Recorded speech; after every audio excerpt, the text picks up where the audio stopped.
Shri Ram ji Gurukul institute के YouTube channel पर आप सभी विद्यार्थियों का हार्दिक स्वागत है।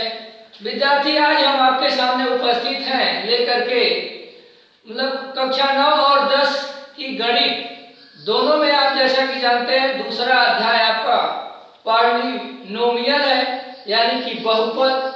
आज आप बहुपद के बारे में पढ़ेंगे। अगर पूरी वीडियो अच्छे से देख लिए और समझ लिए तो हमें पूरी उम्मीद है कि आज के बाद आपको बहुपद को समझने में कोई समस्या नहीं रह जाएगी। इसलिए आप साथ में बने रहिए और आइए देखिए। विद्यार्थी, जैसा कि आप जानते हैं पॉलिनोमियल यानी कि बहुपद, तो सबसे पहले आप बहुपद की डिफिनेशन जान लीजिए कि आखिर बहुपद कहते किसे हैं। तो देखिए, ऐसा व्यंजक जिसमें एक चर राशि हो। चर राशि के लिए आपको पीछे अनेक वीडियो के माध्यम से चर और अचर को पहली वीडियो में समझाया गया है। यदि आपको समझ में नहीं आएगा तो उसको खोज करके आप देख लीजिएगा। चर राशि हो मतलब एक चर राशि हो तथा उसकी न्यूनतम घात, न्यूनतम तो मतलब कि कम से कम घात एक हो, उसे बहुपद कहते हैं। जैसे मान लीजिए कि x भी आपका एक बहुपद है। यह इसमें देखिए एक ही चर राशि है और इसकी कम से कम घात एक है। इसके अतिरिक्त आप देख सकते हैं कि x + 5 भी आपका एक बहुपद है। इसमें भी एक ही चर राशि है और इसकी कम से कम घात एक है, आप देख पा रहे होंगे। तीसरे प्रारूप में आप देख लीजिए कि x² + x + 1 भी एक बहुपद है, क्योंकि इसमें भी एक ही चर राशि है और इसकी भी कम से कम घात एक है। यानी कि यहाँ देखिए इस चर पद की भी घात कम से कम एक है और यहाँ पर तो x की घात 2 ही है। मतलब कि जो चर पद हो एक ही हो और किसी भी स्थिति में उनकी घात एक से कम नहीं होनी चाहिए, उन्हें हम बहुपद कहते हैं। दूसरी बात विद्यार्थी, आप देख लीजिए कि परिमेय संख्या के रूप में भी बहुपद होता है। जैसे आपको मान लीजिए 2/3 x² + 1/2 x + 1 कहा जा सकता है। इस स्थिति में भी आप देखिए कि जो है कि यहाँ पर घात x की 2 है, यहाँ पर x की घात 1 है। इनसे इनका कोई लेना लाना नहीं है और ये बहुपद कहे जाएंगे। एक परिमेय संख्या के रूप में बहुपद है। आप देखेंगे तो वास्तविक संख्या के रूप में भी बहुपद होते हैं। मान लीजिए आपका यहाँ पर हो करड़ी में 5x² + करड़ी में 3x और +2। तो विद्यार्थी देखिए, करड़ी में आपका 5 है, करड़ी में 3 है, लेकिन x² और x करड़ी में नहीं है। अतः यहाँ पर x की घात 1 है और यहाँ पर x की घात 2 है। अतः यह भी एक प्रकार का बहुपद है। विद्यार्थी, आपके मन में यह भावना उपज रही होगी, जब यह सब बहुपद है तो आखिर कौन ऐसा पद है जो बहुपद नहीं है। तो आप एक बार यहाँ ध्यान से देख लीजिएगा। जैसे मान लीजिए अगर आपका करड़ी में संख्या हो, करड़ी में x + 1, तो ध्यान दीजिएगा ये कभी बहुपद नहीं हो सकता। इसका कारण यह है कि यहाँ जो करड़ी में x है इसकी घात निश्चित रूप से 1 से कम है। क्योंकि अभी हमने आपको वर्गमूल और घनमूल तो नहीं पढ़ाया, लेकिन आप पीछे पढ़े होंगे 6वीं 7वीं और 8वीं में, तो आप देख पाएंगे कि यदि करड़ी के अंदर कोई संख्या हो और हमें उसे जबरदस्ती बाहर निकालना पड़े और जोड़ा ना बने, उसका वर्गमूल ना निकले, तो हम उसे बाहर निकालने के लिए x पर 1/2 की घात लगा सकते हैं। तो आप यहाँ देखिए x की घात 1/2 है, यानी कि 1 से कम है, इसलिए यह पद आपका बहुपद नहीं है।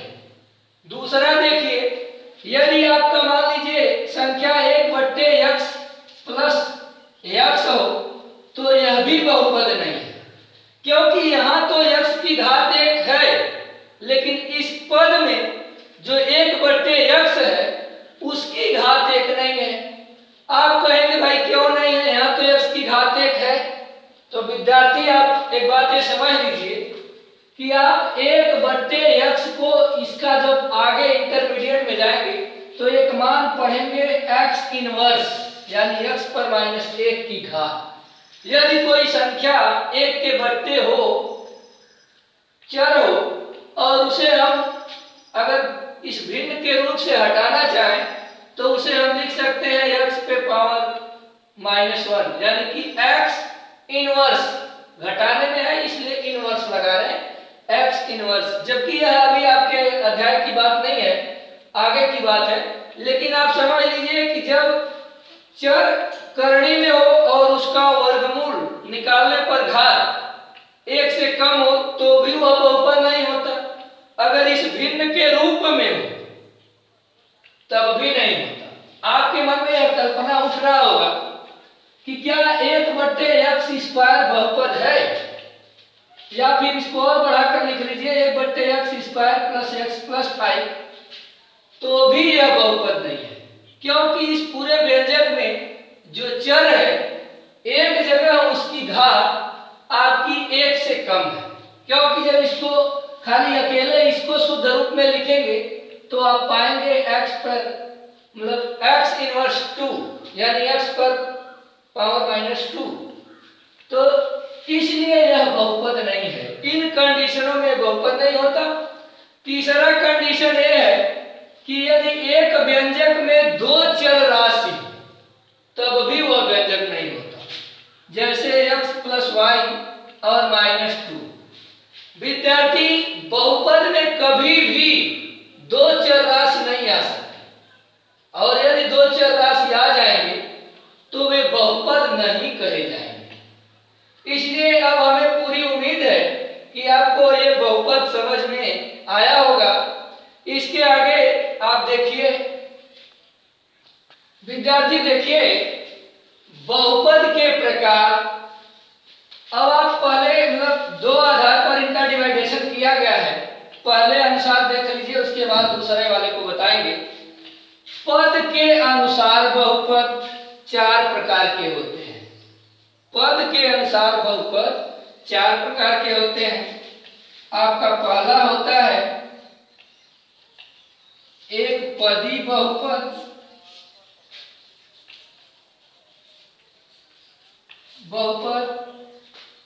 दूसरा होता है दूसरा विद्यार्थी द्विपदी बहुपद यानी कि बिनोमियल। तीसरा जो है आपका त्रिपदी बहुपद यानी कि ट्रिनोमियल। चौथा जो है आपका शून्य बहुपद, जीरो पॉलिनोमियल। अब आप देखिए भाई, एक पदी बहुपद किसे कहते हैं, तो आप नोट कर लीजिएगा, ऐसा व्यंजक जिसमें एक पद हो उन्हें एक पदीय व्यंजक कहते हैं।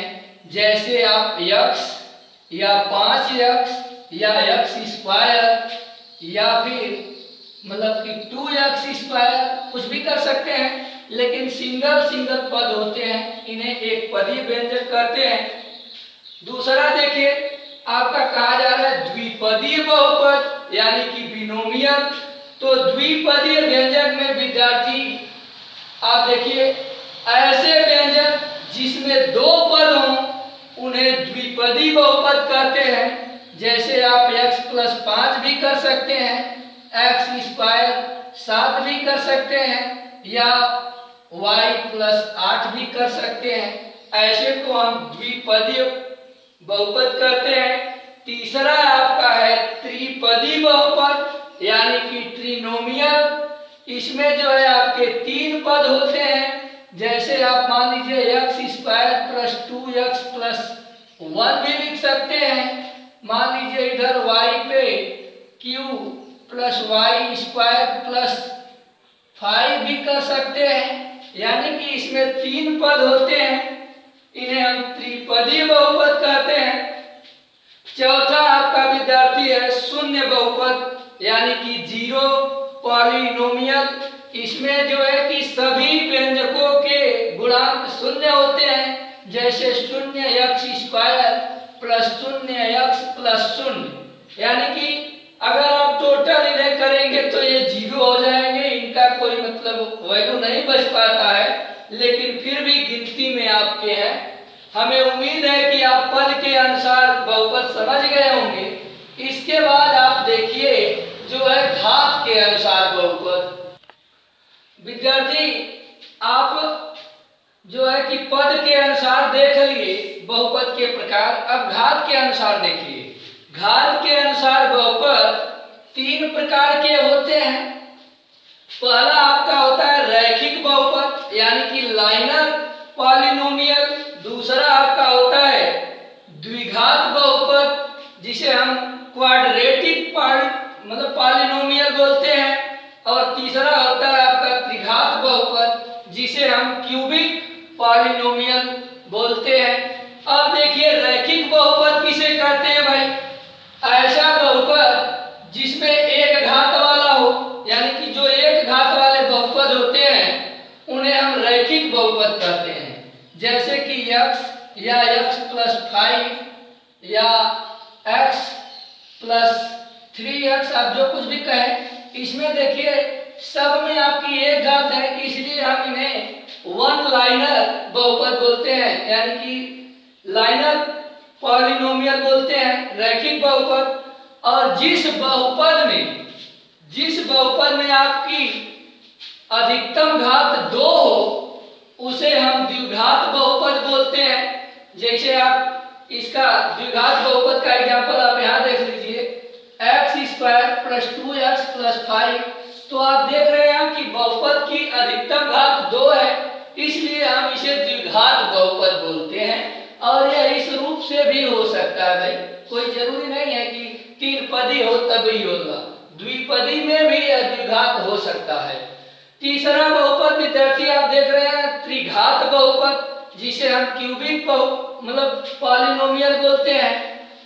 इसका तात्पर्य है कि ऐसा बहुपद जिसकी अधिकतम घात 3 हो उन्हें हम त्रिघात बहुपद कहते हैं। जैसे आप x पे q भी ले सकते हैं, या फिर आप x³ + 5 भी ले सकते हैं, या x³ + 2x² + 7 भी ले सकते हैं। ये आपके जो तीनों बहुपद हैं क्यूबिक बहुपद हैं। हमें पूरी उम्मीद है कि आप बहुपद समझ पाए होंगे अच्छे से। इसके बाद आगे देखिए आप विद्यार्थी, आप देखिए बहुपद का मानक रूप।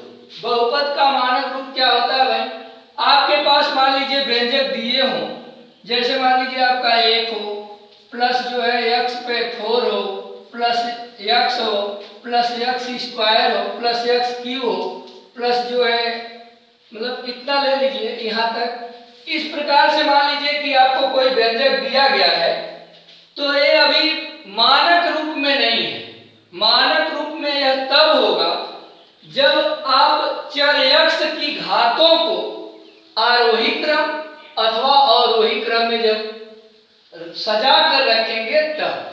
जैसे मान लीजिए यदि हम इन्हें अवरोही क्रम में रखें तो आप देखेंगे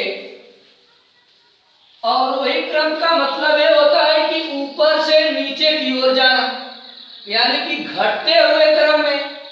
जैसे अब यहाँ पर आप सबसे बड़ी घात वाला पद लेंगे तो आप देखेंगे कि x पे पावर 4 है, तो सबसे पहले आप x पे पावर 4 लीजिए, यानी उसके बाद आप देखेंगे कि इससे छोटी घात कौन है, तो आप पाएंगे कि x पे पावर 3 है।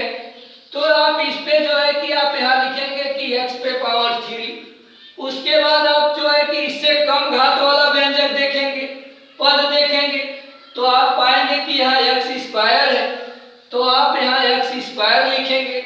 उसके बाद इससे कम घात का कौन है, तो आप पाएंगे कि x है, तो आप यहाँ पर प्लस x रखेंगे। और लास्ट में आप देखिए बिना घात का यानी कि अचर पद जो है 1 है, तो आप इसको यहाँ रखेंगे।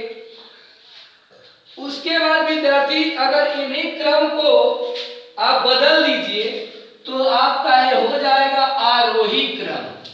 आरोही क्रम, और आरोही क्रम में आपका ये देखा जाता है कि सबसे पहले कम घात वाला रखना होता है, यानी कि अब हमें जो है बढ़ते हुए क्रम में चलना है ऊपर की ओर, तो सबसे पहले बिना घात का यानी कि x है, उसके बाद सबसे कम घात x है, उसके बाद इससे अधिक थोड़ा x² है, इससे अधिक उसके बाद आप पाएंगे x पे q है, इसके बाद आप देखेंगे कि x पे 4 है। यानी कि ये घातों का जो है बढ़ता हुआ क्रम आरोही क्रम कहलाता है, और जो हम घटते हुए क्रम में लिखे हैं वो हमारा अवरोही क्रम है। विद्यार्थी आप यहाँ इस भ्रम में ना पड़िएगा कि हमारे पास 10 हो और प्लस 20 जो है कि मान लीजिए कि 5x² हो प्लस 7x हो, तो आप इनके एक क्रम में ना पढ़िएगा कि 10 बड़ा है तो पहले 10 लिखा जाएगा, 7 बड़ा है तब 7 लिखा जाएगा, ऐसा कुछ नहीं है। इनके गुणांकों पर यह निर्भर नहीं करता है, इनका आरोही और अवरोही क्रम इनके घातों पर निर्भर करता है। यानी कि यदि हम अवरोही क्रम में लिखें तो सबसे पहले 5x² लिखेंगे, इसके बाद कम घात वाला कौन है 7x, यानी x की घात इस x² से कम है, उसके बाद ये आया, उसके बाद सबसे कम घात वाला आपका 10 हो। तो इनके गुणांकों पर आप नहीं जाएंगे, घातों पर ध्यान देंगे आरोही और अवरोही क्रम में लिखने के लिए। ये इनका मानक रूप कहलाता है। यानी कि व्यंजकों को उनके घातों के बढ़ते हुए क्रम अथवा घटते हुए क्रम में सजा कर लिखना उनका यानी कि बहुपद का मानक रूप कहलाता है। हमें पूरी उम्मीद है कि आपको यह अच्छे से समझ में आया होगा, और यदि अच्छे से समझ में आया होगा तो आप अपने लेसन को हल करिएगा। कल हम आपके सामने उपस्थित होंगे आपके इस अध्याय के साथ। तब तक के लिए आप लोगों को हरिओम। और एक बात ध्यान दीजिएगा कि यदि आपको यह वीडियो अच्छा लगे तो उसे आप अपने इष्ट मित्रों के साथ शेयर कर दीजिएगा। अगर आप इसे सब्सक्राइब न किए होंगे चैनल को तो सब्सक्राइब कर लीजिएगा, ताकि सभी वीडियो आप तक आसानी से पहुंच सके। और जो है कि अगर आपके कुछ समझ में लाइक कमेंट करने आए तो वो भी कर दीजिएगा। वैसे आपकी सभी मर्जी के ऊपर निर्भर है, हमारी तरफ से आपको कोई दबाव नहीं है। जय हिंद, जय भारत, हरिओम।